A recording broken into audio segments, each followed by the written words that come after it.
बहुत सारे लोगों का सवाल है कि इलेक्ट्रिक व्हीकल में पावर फ्लो कैसे होता है। तो एक जनरलाइज्ड आपको पावर फ्लो में आज एक्सप्लेन करने वाला हूं। आपकी इलेक्ट्रिक साइकिल हो, इलेक्ट्रिक टू व्हीलर हो, थ्री व्हीलर हो, फोर व्हीलर हो, बस हो, ट्रक हो या इवन इलेक्ट्रिक रेलवे हो, सारे ये जो टेक्नोलॉजीज है, इन सारी टेक्नोलॉजीज में जो पावर फ्लो होता है वो आपको आज एकदम क्लियर हो जाएगा। बट एक रिक्वेस्ट है कि वीडियो को आप एंड तक देखना। थोड़ा वीडियो लंबा होता है बट पूरा नॉलेज आपकी तरफ पहुंच जाता है अगर आप पूरा देखोगे।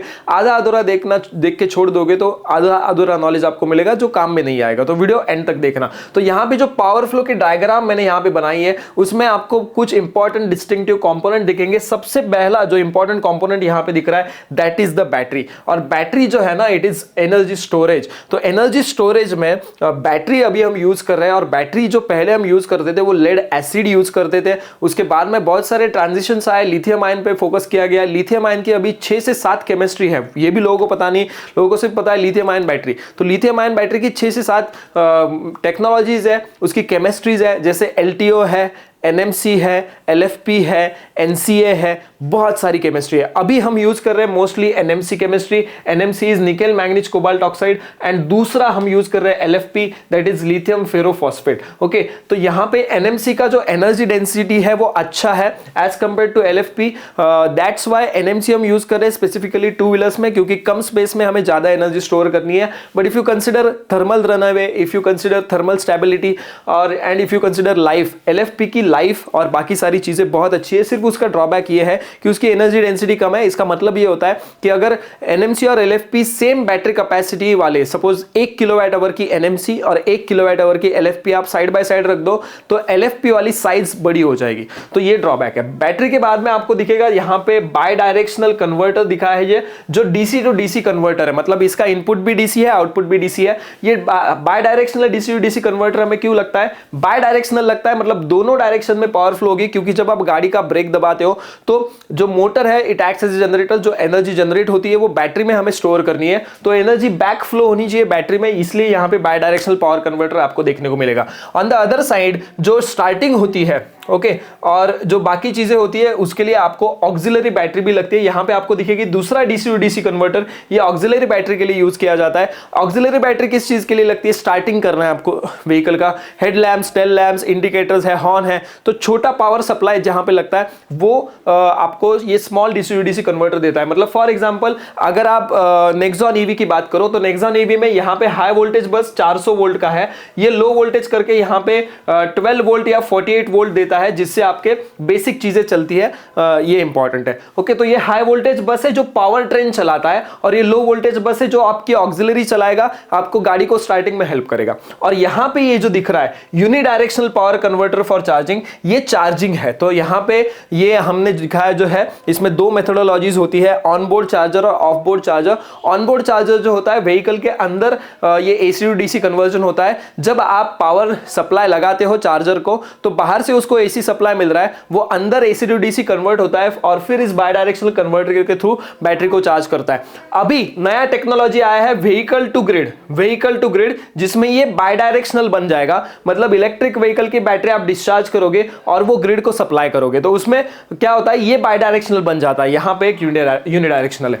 तो यहां पे ये 4 कंपोनेंट आपको समझ में आ गए। मैंने बैटरी आपको एक्सप्लेन कर दिया, बाय डायरेक्शनल कन्वर्टर एक्सप्लेन कर दिया, फिर ऑक्सिलरी सप्लाई के लिए जो DC टू DC कन्वर्टर है वो भी मैंने एक्सप्लेन कर दिया। मैंने आपको यूनिडायरेक्शनल कन्वर्टर जो है चार्जिंग के लिए वो भी एक्सप्लेन कर दिया। अभी ये जो मेन है यहां पे दिख रहा है, ये ट्रांसमिशन मैकेनिज्म है। Transmission mechanism means what? The mechanism which actually drives the vehicle, which gives motion to the vehicle, which imparts the motion. Okay, तो लो वोल्टेज पे क्या काम करता है? जो बेसिक चीजें है वो लो वोल्टेज पे काम करती है, बट एक्चुअली आपको मोटर को चलाना है, वो हाई पावर का मोटर है तो उसको हाई वोल्टेज लगता है। वहां पे अगर आप ये वोल्टेज कम रखोगे ना, तो आपको सिंपल बोल देता हूं, power is equal to voltage into current. जितना आप वोल्टेज कम करोगे सेम पावर के लिए करंट बढ़ेगा। अगर करंट बढ़ रहा है तो कंडक्टर क्रॉस सेक्शन बढ़ेगा, कंडक्टर ज्यादा क्रॉस सेक्शन बढ़ गया तो हीट भी उतनी बढ़ने वाली है, क्योंकि हीट जो है as per joules law it is I²RT। तो जितना करंट बढ़ेगा उसके स्क्वायर प्रोपोर्शन में हीट भी बढ़ेगा। तो आपको कूलिंग मैकेनिज्म भी इंप्रूव करना पड़ेगा। बहुत सारी चीजें हैं वो बढ़ जाएगी, कॉस्ट बढ़ जाएगी, साइज बढ़ जाएगी और प्रॉब्लम्स भी बढ़ जाएंगे, क्योंकि जितना करंट ज्यादा उतना करंट को ब्रेक करना भी डिफिकल्ट हो जाता है। तो स्विच गियर जो है, मतलब जो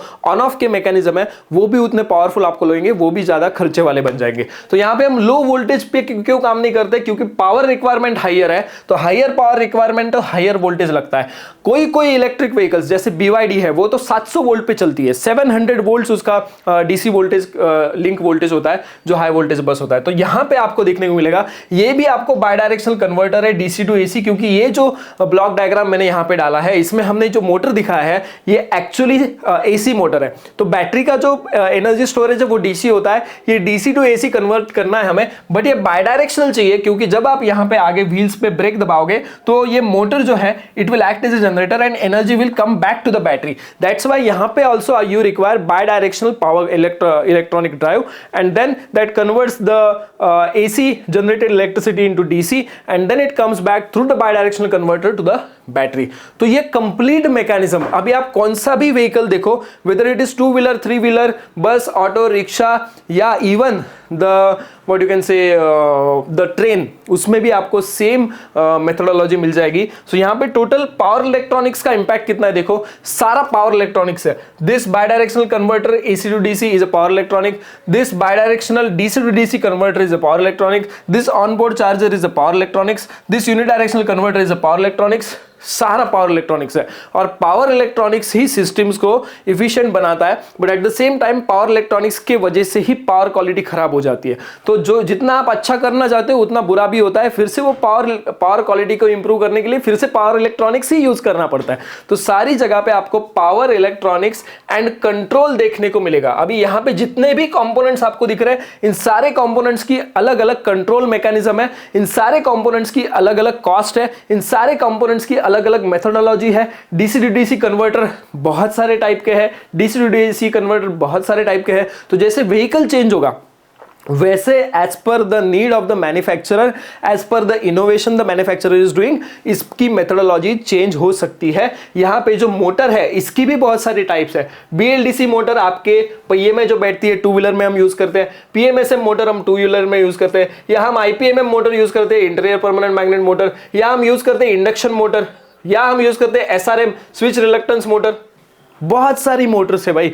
तो ये जो है ये एक जनरलाइज्ड EV पावर फ्लो मैंने आपको एक्सप्लेन किया। जैसे मोटर का टाइप चेंज होगा, बेसिक कंपोनेंट्स में थोड़ा सा बदलाव आएगा, बट ज्यादा कोई EV पावर फ्लो में चेंज आपको देखने को नहीं मिलेगा। तो ये सिंपलेस्ट पॉसिबल लैंग्वेज में मैंने आपको एक्सप्लेन करने की कोशिश की है। इलेक्ट्रिक व्हीकल्स में कुछ भी जानकारी चाहिए, कुछ भी डाउट है, आप फ्रीली प्लीज कमेंट सेक्शन में डालना, क्योंकि आपने मुझे सब्सक्राइब किया है तो नहीं किया है, बहुत सारे लोग सब्सक्राइब भी नहीं करते, वीडियो देख के चले जाते हैं, वैसा नहीं करना है। प्लीज आप सपोर्ट करो, मैं आपको और अच्छे वीडियो और अच्छे कंटेंट देता रहूंगा। थैंक यू सो मच, आपने वीडियो एंड तक देखा। EV पावर फ्लो आपको क्लियर हो चुका है। अगले वीडियो में और कुछ नया जानेंगे, मिलेंगे नेक्स्ट वीडियो में। तब तक के लिए जय हिंद, जय भारत, वंदे मातरम।